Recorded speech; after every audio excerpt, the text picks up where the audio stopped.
दखल घेण्यात आलेली आहे आणि गोंदियाच्या तहसीलदारांची त्यांच्या पदावरनं उचलबांगडी करण्यात आली आहे। ईव्हीएमचे सील नीट नाही आहेत असा आरोप करून कार्यकर्त्यांनी काल गोंदियामध्ये गोंधळ घातलेला आणि त्याचीच परिणिती पाहायला मिळाली। मोनिका कांबळेंना आता निवडणूक निर्णय अधिकारी पदावरनं हटवण्यात आलंय।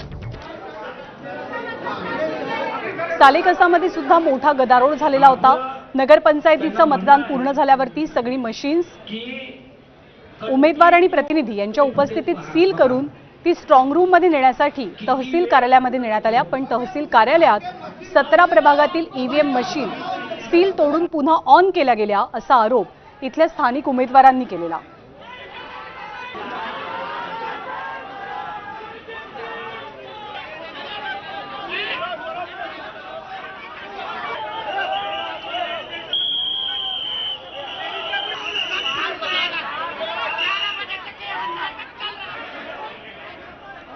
आणि निकाल लांबलेले आहेत, त्यामुळे जवळपास पुढचे 15 दिवस स्ट्रॉंग रूमची निगराणी राखावी लागणार आहे। या स्ट्रॉंग रूम मध्ये बीडच्या परळीमध्ये काय झालं तर इथे सुद्धा जेव्हा स्ट्रॉंग रूमची पाहणी करण्यासाठी काही कार्यकर्ते पोहोचले राष्ट्रवादी शरदचंद्र पवार पक्षाचे, तेव्हा त्यांनी सुद्धा सगळ्या परिस्थितीवरती आक्षेप घेतला आणि प्रचंड मोठा गोंधळ हा बीडमध्ये सुद्धा पाहायला मिळाला।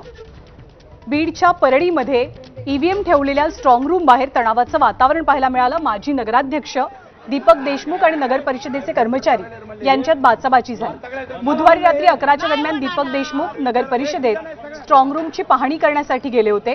त्यावेळेला कर्मचाऱ्यांनी अरेरावीची भाषा केल्याचा आरोप देशमुख यांचा आहे। यावेळी नगर परिषदेसमोर मोठ्या प्रमाणात देशमुख समर्थक गोळा झाले। दीपक देशमुख आणि त्यांच्या समर्थकांकडनं इथे घोषणाबाजी सुद्धा करण्यात आली। सुरक्षा कक्ष जो निर्माण केलेला आहे त्याची सुरक्षेची जबाबदारी सीआरपीएफच्या ताब्यात ऑलरेडी आपण दिलेला आहे सर्वांच्या समक्ष।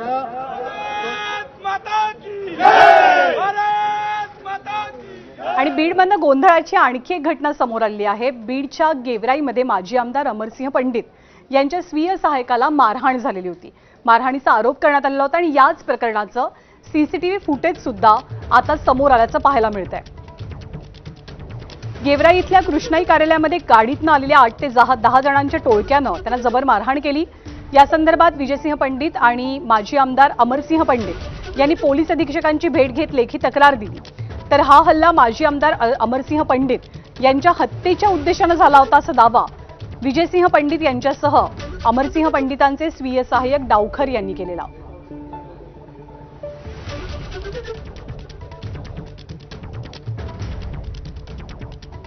आणि आज निवडणूक आयोगानं आगामी महानगरपालिका निवडणुकांच्या पार्श्वभूमीवरती सगळ्या महानगरपालिकांच्या आयुक्तांची एक बैठक घेतली।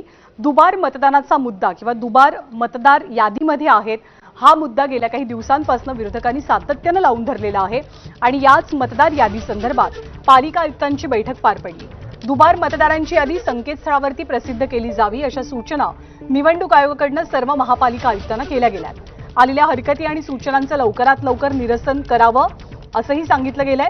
कोणत्याही पद्धतीची मुदतवाढ आता मिळणार नाहीये असं राज्य निवडणूक आयुक्त दिनेश वाघमारे यांनी स्पष्ट केलं। त्यामुळे असा अंदाज बांधला जातोय की महानगरपालिका निवडणुकांच्या तारखा लवकरच घोषित होतील।